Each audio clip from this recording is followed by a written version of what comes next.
Ciclo de Krebs. El ciclo de Krebs es un ciclo en el que el producto inicial y final está representado por la misma molécula. En este caso, se trata de oxalacetato. Esta es la estructura química del oxalacetato. Funciones principales del ciclo de Krebs. Primero, produce casi todo el dióxido de carbono fabricado en los tejidos humanos. Segundo, es la fuente de muchas de las coenzimas reducidas que impulsan la producción del ATP en la cadena respiratoria. Tercera, dirige el exceso de energía y muchos intermediarios a la síntesis de ácidos grasos. Y cuarta, proporciona algunos precursores utilizados en la síntesis de proteínas y de ácidos nucleicos. El ciclo de Krebs tiene 8 etapas. Etapa número 1. Comenzamos con el oxalacetato. En esta etapa se introducen 2 átomos de carbono en forma de acetil-CoA y se forma citrato. De esta manera, tenemos una molécula de 4 carbonos a la que se le suma otra molécula de 2 carbonos, teniendo una molécula de 6 carbonos. Esta reacción es irreversible y la enzima que la lleva a cabo es la citrato sintasa, que es inhibida por el citrato. La coenzima formada por esta reacción se recicla y está de nuevo preparada para participar en la descarbonización, donde se generarán otra molécula del acetil-CoA que podrá entrar en el ciclo. Etapa número 2. Se produce la isomerización del citrato a partir del citrato del cis-aconitato y luego el isocitrato.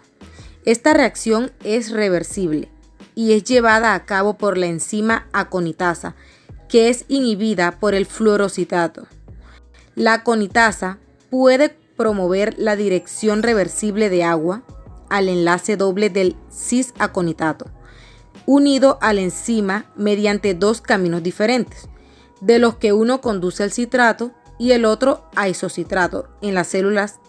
La reacción transcurre hacia la derecha gracias a la rapidez del consumo de isocitrato en el siguiente paso del ciclo.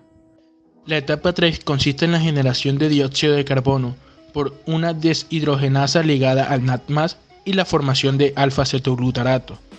De esta manera, partiendo del isocitrato, obtenemos alfa-cetoglutarato. Esta reacción es irreversible y se lleva a cabo por la enzima isocitrato deshidrogenasa. La velocidad de formación del alfa-cetoglutarato es importante para determinar la velocidad media del ciclo. Esta oxidación genera el primer portador de electrones de alta energía del NAD del ciclo. En la etapa 4 se genera la segunda molécula de dióxido de carbono por un complejo multienzimático con la formación succinil-CoA. Esta reacción virtualmente es identificada a la reacción del piruvato deshidrogenasa. Esto quiere decir que ambas reacciones se produce la oxidación de un alfa-cetoácido con pérdida de grupo carbonilo en forma de dióxido de carbono. La energía de oxidación del alfa-cetoglutarato se conserva mediante la formación del enlace tioéster en el succinil-CoA. Esta reacción es irreversible y el complejo enzimático que la lleva a cabo se denomina complejo alfa-cetoglutarato deshidrogenasa. Este complejo enzimático es inhibido por mercurio y arsénico, también por la falta de tiamina en la dieta, produciendo un acúmulo de alfa-cetoglutarato con inhibición del ciclo de Krebs. Ahora comienza la segunda fase del ciclo donde se inicia la regeneración del oxalacetato, la etapa 5, la cual consiste en la fosforilación a nivel de sustrato y la formación de succinato. Esta reacción es reversible y la enzima que la lleva a cabo es la succinil-CoA sintetasa.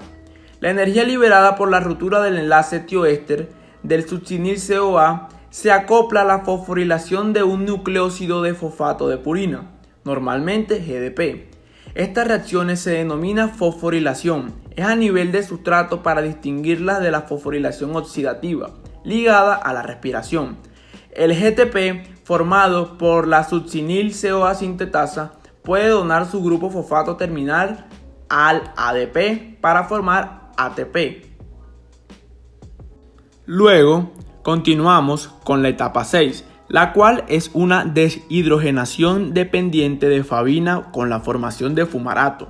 Se trata de una reacción reversible y la enzima que la lleva a cabo es el succinato deshidrogenasa. En eucariotas, el succinato deshidrogenasa se encuentra unida fuertemente a la membrana mitocondrial interna y es la única enzima del ciclo de Krebs unida a la membrana.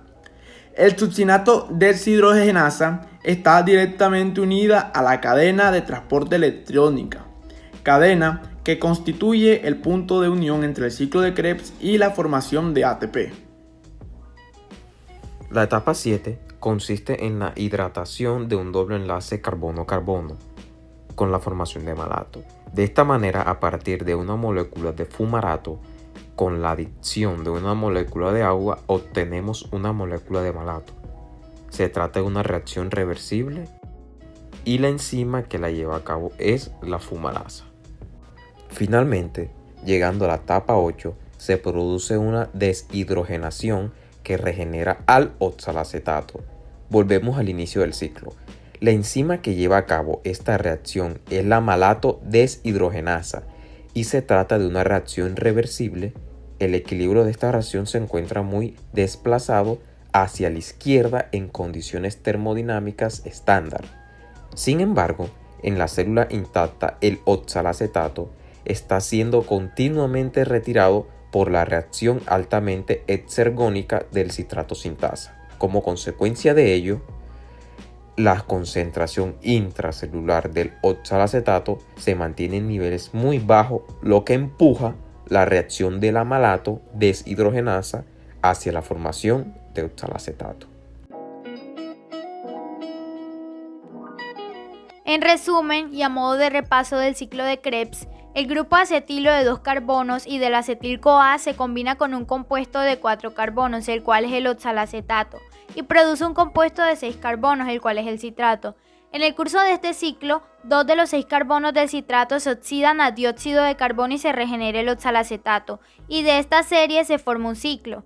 Parte de la energía liberada por la oxidación de los enlaces carbono-hidrógeno y carbono-carbono es utilizada en la conversión de ATP a partir de ADP, una molécula por ciclo, y otra parte es utilizada en la producción de NAD y un protón a partir de NAD, 3 moléculas por ciclo. Además, por otra parte, la energía utilizada en la reducción de un segundo transportador de electrones, la molécula de FAD, por cada giro del ciclo se forma FAD2 a partir de FAD. Como se producen 2 moléculas de acetil-CoA por cada molécula de glucosa, se necesitan 2 vueltas del ciclo para completar la oxidación de una molécula de glucosa. Así, el rendimiento energético total del ciclo de Krebs para una molécula de glucosa es 2 moléculas de ATP, 6 moléculas de NAD y 2 moléculas de FAD2. Se considera que el ciclo de Krebs, dependiente de oxígeno por su relación estrecha con la cadena respiratoria, pero en realidad no requiere de oxígeno. Los electrones y protones eliminados en la oxidación del carbono son aceptados por el NAD y el FAD. En cuanto a su regulación a grandes rasgos, se puede decir que el ciclo de Krebs se regula por energía de esta manera. Cuanto mayor sea la cantidad de ATP y de NAD en las células, más activado estará el ciclo de Krebs, justamente para generar esa energía. Por el contrario, cuanto mayor sea la cantidad de ATP y de NAD, menor será la activación del ciclo de Krebs.